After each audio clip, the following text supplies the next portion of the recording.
It's your boy OG Pop, man, and we back. Foxito is in the building today. Yay. We just talked about Dame Dash and the whole Breakfast Club thing and Cam. But now we're going to switch gears, man. We're going to be talking about Crawford's victory against Canelo, bro. Who would have thought? Who would have thought is right? Can I shout them out real quick? Yeah, no doubt. Que Rico Puerto Rican restaurant. I'm going to keep it real. Not bad. Now, I'm not eating it piping hot, so that's why I'm giving you a not bad, but that low-key means it's fire.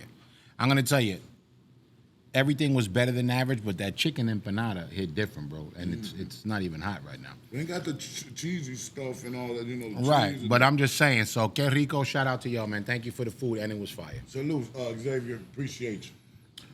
But all right, so the fight, man. Here's the thing, man. Canelo, I talked to all my boxing buddies. One of them, which is actually a judge in Nevada, he did not judge that fight. Canelo looked different. He looked different. He looked like he was in there for the check. I'm going to keep it real. He looked like the way Floyd looks when Floyd is doing an exhibition. He wants to bob and weave and hit, back up.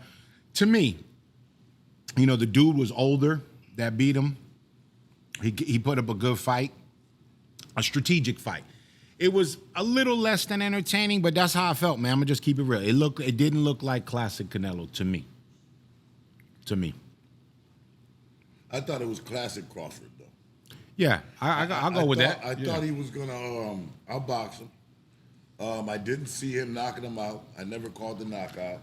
If anybody was gonna knock anybody out, I was really counting on Canelo's power. Right. If he caught him with one, but I thought that Bud was going work him, move, and just outbox him. I seen him putting on that weight. I seen him on Netflix special training video. Yeah. We seen him walk him down. Yep. With that weight. I'm like, damn, he might have him. Yep. So we got I got what I had called. Yeah. I was gonna say, here's another thing I felt about Canelo is that as the fight was going into the 6th, the 7th, the 8th, he knew damn well he wasn't winning. His corner wasn't saying shit. For a championship corner, they wasn't telling him nothing. And there was no sense of urgency. Now we in the 9th to 10th, he coming out giving the same performance. No sense of urgency. You know you losing the fight by points, so you better knock somebody's head off. And I didn't see it. That's all. And you know how sports goes, man. We never know what goes on behind the scenes. I'm not saying no crazy conspiracy shit. I'm not saying that. I'm just saying there's a lot of fraud shit going on now with these Logan brothers, Paul Lowe, whatever the fuck they're called. It's become the norm to have bogus boxing matches, still make millions. Circus, WWE type shit. Them two dudes have bastardized boxing because they have real boxers coming into their fucking YouTube fake arena, right? And doing it, and now when you see legitimate bouts, you got to question shit. So I just didn't see the urgency in Canelo as we got into the later rounds. It disappointed me, but not to take nothing from Crawford, though. I just wanted more from Canelo. Crawford did what he's supposed to do. Where do they go from here? Both of them. Where do their careers go? Does Canelo, do they both retired? Well, is there going to be was this a setup for a rematch? I mean, that would probably be the easiest scenario to run with. Like it was a setup for the rematch. But you heard Canelo after the fight. Very cocky about his contribution to boxing, his contribution to his country. Very cocky. He's like, I lost, but did I? Did I really lose? I got 150 Yeah, you million, feel me? right? Like he got 10 mil to my 100 mil. Did I really lose anything?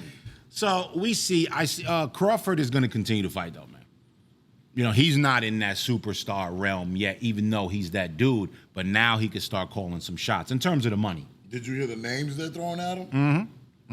Benenvidez? Yeah. I heard his team say no, and I heard Benenvidez say, no, that's not what, you know what I'm saying? I think Canelo should fight Benenvidez now. He ducked him for what, 3-4 years? But we'll see, man, because here's the other thing, right? You got to remember all these guys really have families.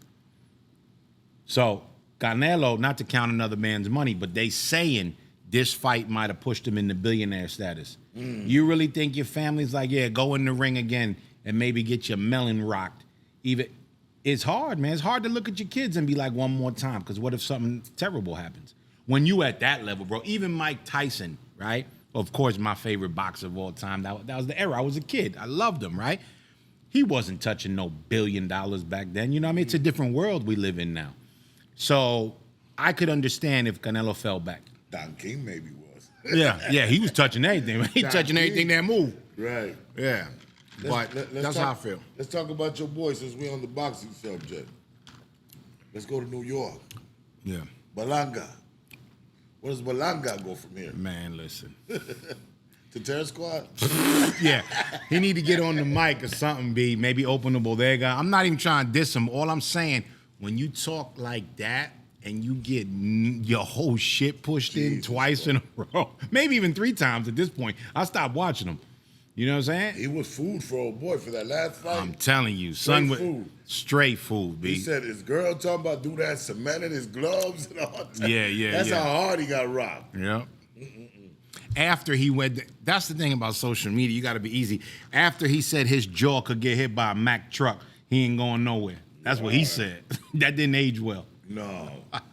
But the circus stuff, though. I feel you on the Jake Paul and the Logan Paul. I don't like what they bring to the table. I really don't. But look at the circus act we got coming up now. Mayweather, Mike Tyson. It actually hurts my heart. It actually hurts my heart. Yeah, that hurts my heart. It really does. It's a bastardization of boxing. Keep it real.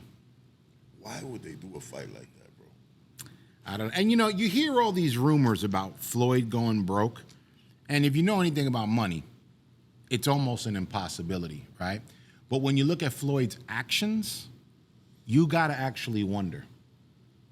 You gotta actually wonder. Because the shit that he does makes no sense.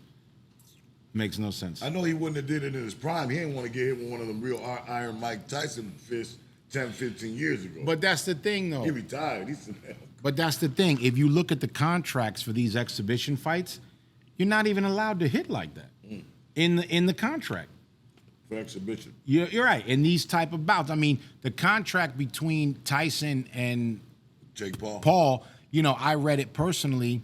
It was like, wow, this ruined the whole shit for me. I don't even have to watch because I already know it's goofy, So, yeah, I don't like that element, man. I don't like what they bring to boxing or anything. They're YouTube kids to me, and it's cool, and they were entertaining when they were younger.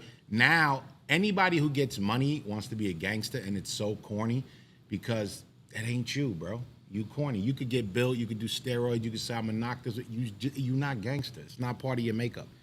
Your parents is not co-signing that, man. Salute to Crawford, who did make history. 6 undisputed title belts? Yep, 6 belts. No losses. Man, you are him right now. So salute to you on that. Facts. Gervonta Davis and Jake Paul got another circus fight coming up soon. I will not be tuned into that. Never that. That is not at all entertainment. You got a guy 5'3", you got a guy 6'3". The hell? You gonna hit him on top of the head like that. Right. Yeah, I ain't fucking with that. Hey, listen, Chicago, we just got it in this week. The United Protection Agency launched their e-bike program. To make you guys aware of what's going on in Chicago right now, United Protection Agency has trained their officers in TCI, Therapeutic Crisis Intervention, EMS, and has selected some dope violence interrupters to come work and get these kids to school safely. Bring them home from school safely. Go check out some of these senior citizen facilities that no one's going through there to check if they're okay, if they're getting back from the grocery store, if they need a little help bringing their groceries back. And this is all funded by them. The Chicago Police, the city of Chicago is not paying the United Protection Agency for these services. They're doing it from the kindness of their heart, just like they just went and passed out 4,000 book bags for back to school. Make sure you guys are going to the website, see all the new activities and any job placements that are up on the website. UnitedProtectionAgency.com.